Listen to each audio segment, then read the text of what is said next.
everybody to our monthly KatViews, where we profile an absolutely talented individual who's contributed greatly to the world of arts and made it their career. And this month we have a fabulous, fabulous individual, a dancer, who's been trained in ballet, jazz, and tap, but decided to take a slightly more adventurous route, which allows her to inspire women to really get in touch with their sensuality, to love their body, and to do something exceptionally fit and fun. This individual is a phenomenal, one of Ontario's best pole dancers. She is one of the top instructors at Brass Vixens Pole Fitness Dance Studio, and is actually also a judge at the Ontario Pole Championships held, I believe, once a year. Please welcome Miss Tia. Hi there.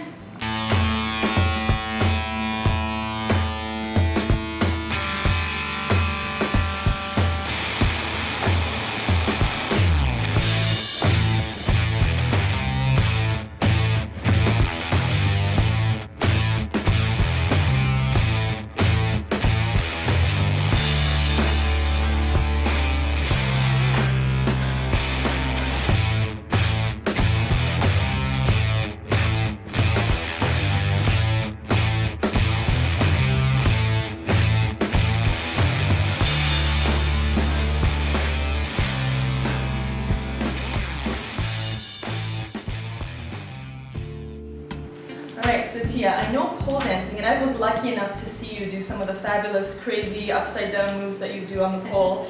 That can be easy. How long ago did you start, and tell us a little bit about your start? Well, I started about 3 years ago, and it's definitely not easy by any means. I tend to practice anywhere from, I'd say, 5 to 6 hours a week. I started training. I would take probably a class every 5 days at the start. To get into it. And is it true that your very first year when you started, you already won the Canadian Ontario Regional Championships? That's right, yes. About 6 months or so into my pole dance training, I entered a competition and I actually ended up winning, which was awesome. That is crazy. That's crazy. And so next, you're also actually enrolled this year in another competition. Tell us a little bit about that. So I'll be competing in Chicago in the Midwest pole dancing competition. I'm really looking forward to it. I will be competing in a erotic category. That's right up my alley. Yeah, her style is actually more of an erotic style, which sometimes gets criticized, but I think you have to have so much guts to be able to do that, and you've definitely got the skill for it to make it look like wow. So you'll see a little bit later on. Now, I heard that you actually drew your first inspiration and got started with pole dancing by seeing a YouTube video. That's amazing. YouTube is great. And so from there on, what continues to inspire you? Where do you get, because it's so challenging, you have to constantly get fresh, inspiration. Definitely. I draw inspiration from many things, from other pole artists that I follow on social media, from music, from different art forms, and my students. A lot of my students inspire me, definitely.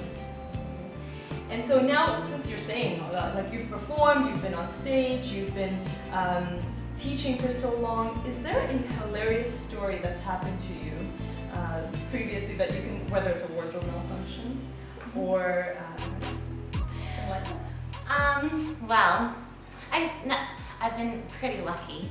I haven't had anything too embarrassing happen to me.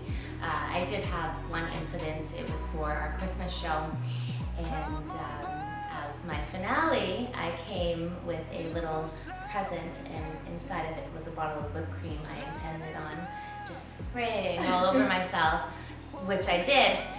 However, it got stuck all up my nose. Oh no!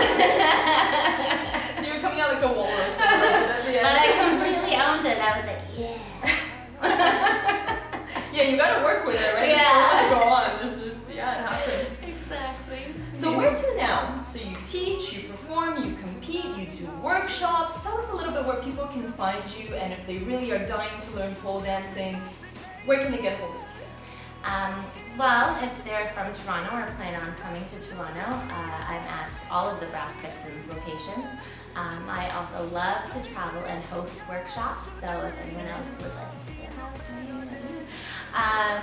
So if I wanted you to give me like a personal training session in-house with a few of my girlfriends, we could arrange for that? Oh yes, we do. We do offer private parties, bachelorette parties, girls' night parties, divorce parties. We got it all. That's the best one. Divorce parties. I was like, yeah. Yeah. So now we've seen you do your stuff. Now it's time to see if you can do our stuff, which is the Latin kind of dancing, yeah? Right. So we're going to try a little bit of a cha-cha-cha. You ready? I'm ready. Let's All right, let's do this. See, she's cheating. She's already warm. Okay, here we go. So find your left foot. Okay, now find your other left foot. Okay, so we're going to go to the side. Good? How are you dancing in those shoes? I don't even know. Sorry in advance. 8 inches. Wow. All right, so we go side, together, side. Then we're going to march on the spot. We're going to go on the spot. We go the other way. And side, together, side, on the spot. So we have cha-cha, 1, 2, and 3, and cha-cha, 1. Now put some hips into it. Cha-cha, that's it. 2 and 3, and cha-cha, 1, 2 and 3, and cha-cha, 1. Look at those hips go. She's just like, So now we've seen your crazy hip action, so it seems like she can also do Latin. I'll have to keep that in mind for my next show. We're going to do a little bit that involves a little bit more hips. So we're going to go cross in front, 2 and hit it, and 2 and switch, wait, and again, 2 and hit it, and 2 and... I always think of like pushing somebody out of the way. I'm like, get out of my way. Yeah, there you go, you got it. Let's try with a little bit of music, yeah? Here we go.